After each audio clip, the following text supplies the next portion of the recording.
Pemirsa, dalam 24 jam terakhir 17 warga Palestina meninggal dunia. Sebagiannya tewas saat menunggu bantuan kemanusiaan di kamp distribusi makanan.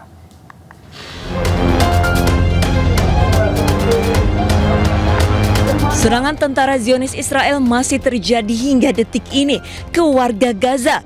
Terlebih dalam 24 jam terakhir, tentara Israel meningkatkan serangannya. 17 orang meninggal dunia. 6 diantaranya adalah warga sipil yang tengah menunggu bantuan kemanusiaan. Kali ini Israel mengintensifkan serangan ke wilayah Zitun.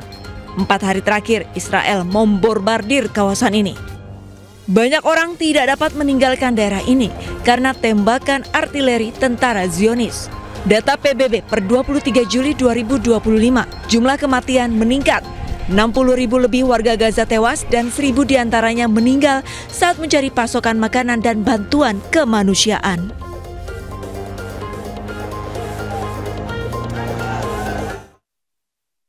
Pemirsa, Indonesia kembali menyatakan dukungan bagi kemerdekaan Palestina dalam sidang tahunan MPR, DPR, dan DPD RI. MPR juga mengapresiasi program-program Presiden Prabowo yang konsisten menyuarakan dukungannya untuk Palestina dalam berbagai acara kenegaraan.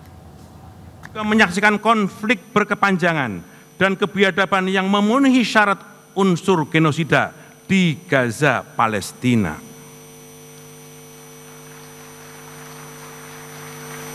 Hampir 100.000 nyawa melayang, mayoritas mereka adalah perempuan dan anak-anak, dan rumah sakit serta sekolah hancur menyisakan puing-puing keputusasaan. Politik luar negeri Indonesia harus tetap berpihak pada perjuangan kemanusiaan, termasuk dukungan tegas yang konsisten kepada kemerdekaan bangsa Palestina.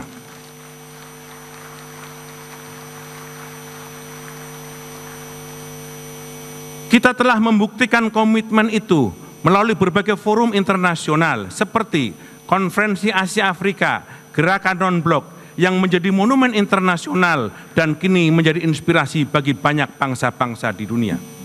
Oleh karena itu, MPR menyambut baik ikhtiar yang dilakukan oleh Presiden Prabowo Subianto yang selalu menyuarakan perdamaian dalam berbagai forum internasional tentang tata kelola dunia baru, termasuk dukungannya kepada kemerdekaan bangsa Palestina. Pemirsa, ada yang menarik di sidang tahunan MPR 2025. Wakil Presiden Republik Indonesia Gibran Rakabuming Raka berganti dasi agar senada dengan Presiden Prabowo Subianto.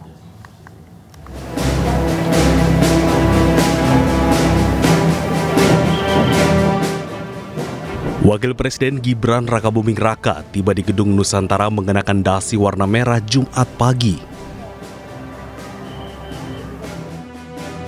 Berbeda dengan Presiden Prabowo yang menggunakan dasi warna biru.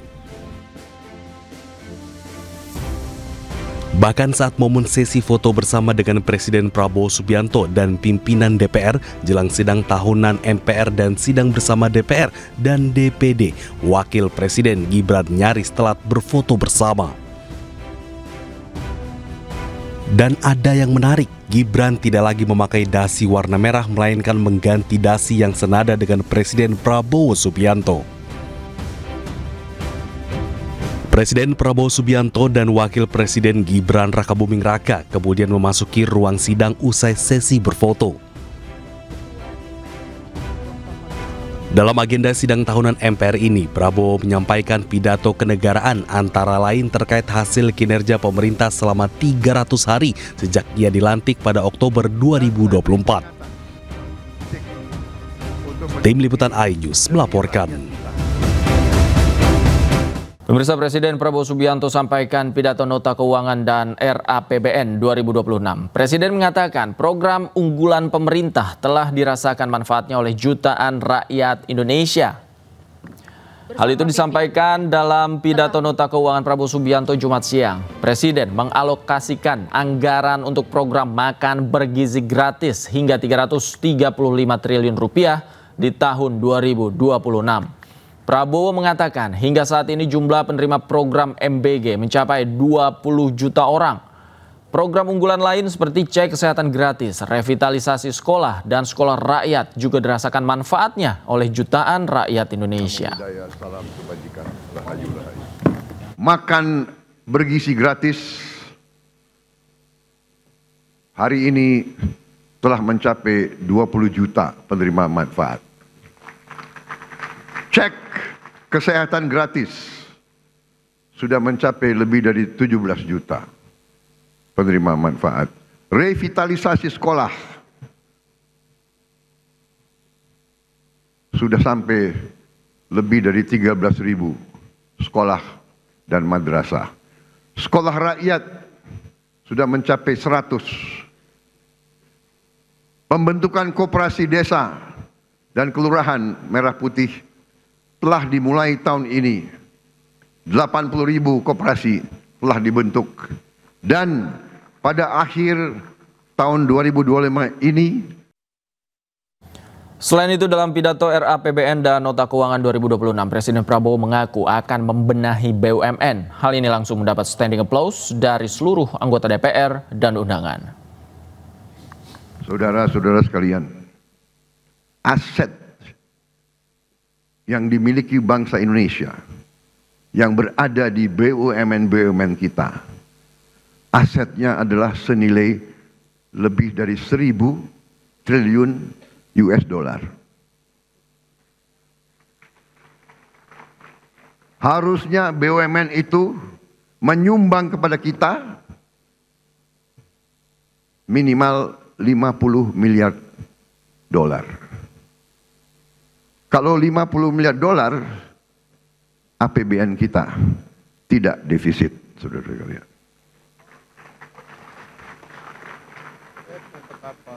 Karena itu, saya memberi tugas kepada Badan Pengelola Investasi dan Antara Indonesia untuk membereskan BUMN kita.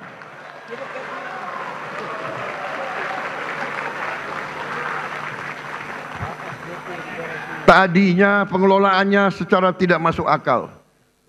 Perusahaan rugi, komisarisnya banyak banget. Saya potong. Sementara itu, pemirsa, Presiden Prabowo akan menyikat habis orang besar dan para jenderal yang menjadi backing tambang ilegal.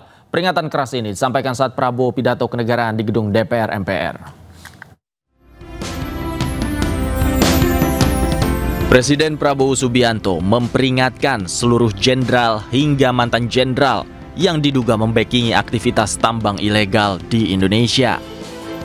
Prabowo tak gentar dan akan menyikat habis aktivitas tambang ilegal siapapun yang membackingi. Tak hanya itu, aktivitas pertambangan yang melanggar aturan juga akan ditertibkan. Dan saya beri peringatan, apakah ada orang-orang besar, orang-orang kuat, jenderal-jenderal dari manapun, apakah jenderal dari TNI atau jenderal dari polisi atau mantan jenderal, tidak ada alasan kami akan bertindak atas nama rakyat.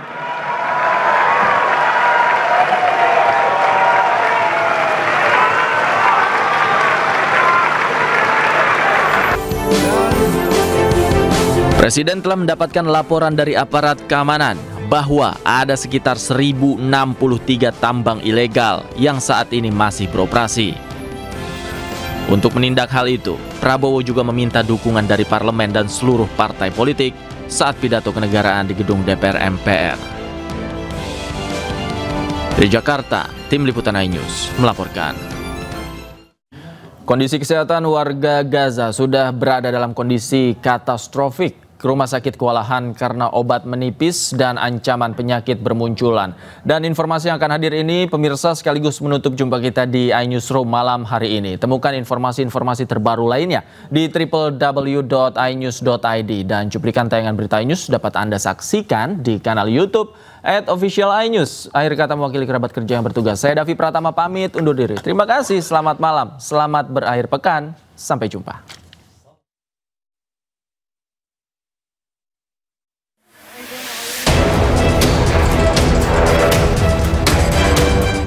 Perlahan tapi pasti, kondisi kesehatan warga Gaza terancam. Organisasi Kesehatan Dunia memberikan peringatan keras bahwa sistem kesehatan di Gaza sudah dalam kategori katastrofik. Kurang dari separuh rumah sakit di Gaza mampu melayani warga Gaza. Pasokan obat dan bahan makanan yang kian habis dan kritis membuat para petugas medis kewalahan merawat para pasien korban kekejian tentara Zionis Israel. Tercatat, 52% obat-obatan dan 68% peralatan medis bahan habis pakai sudah mencapai titik nol. Kelaparan dan malnutrisi juga memburuk dengan cepat. Sejak awal tahun 2025, sebanyak 148 orang, 49 diantaranya meninggal karena malnutrisi. Juli 2025, tercatat 12.000 lebih anak di bawah usia 5 tahun didiagnosa menderita malnutrisi akut. Sementara itu, penyebaran penyakit menambah tekanan pada sistem kesehatan yang lumpuh. Orang per hari. 8 saya rasa sudah mulai per hari yang masuk ya, emergency room. per hari. Itu yang tercatat oleh manajemen dari Head of Department Emergency Al-Sifa, 800 per hari. Itu batas minimal. Dan itu menurut saya hari ini makin meningkat ya. Karena biasanya kalau misalkan kami mendengar suara ledakan bom yang begitu kuat dan suara tembak menembak, nah biasanya 10 menit kemudian kalau saya cek ke emergency room atau ke UGD, biasanya selalu ada yang datang gitu, selalu ada yang datang.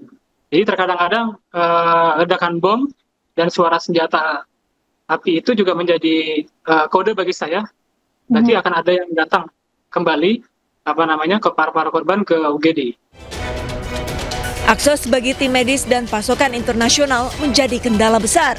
WHO menuntut agar pintu perbatasan ke Gaza lebih banyak dibuka oleh Israel. Prosedur dipermudah dan hambatan akses dicabut untuk mencegah krisis semakin parah.